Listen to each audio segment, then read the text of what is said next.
In today's video, I'm going to teach you how to add the Google Calendar app to Slack. To get started, open Google Chrome and go to your Slack Workspace directory. Make sure you're signed into the correct Slack workspace before you continue, especially if you use more than one for different teams or projects. This helps avoid installing the app in the wrong place and keeps the setup process smooth from the beginning.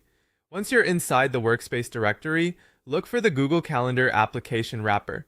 The easiest way to do this is by using the search bar in the Slack app directory, then typing in Google Calendar. When the correct app appears, open it, and take a quick moment to confirm that it's the official integration. This is important because you want to connect the right tool and ensure it works properly with your Slack workspace. After that, click the Add to Slack button. This begins the installation process and tells Slack that you want to connect Google Calendar to your workspace.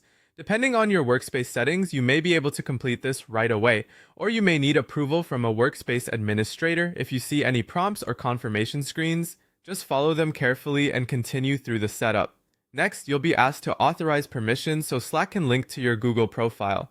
This is the step that allows the integration to access the calendar information it needs in order to function inside Slack. Review the permission screen carefully, then approve the request to continue. If you are already signed in to Google in your browser, this step may go very quickly. If not, you may need to sign in first before granting access. Once the permissions are approved, the connection between Slack and Google Calendar will be created. At that point, the app is ready to be used inside your workspace. If anything doesn't appear immediately, give it a few moments and then refresh the page or check Slack again. In some cases, browser extensions or pop-up settings can interrupt the authorization window, so if the process seems stuck, that's a good place to check, and that's it.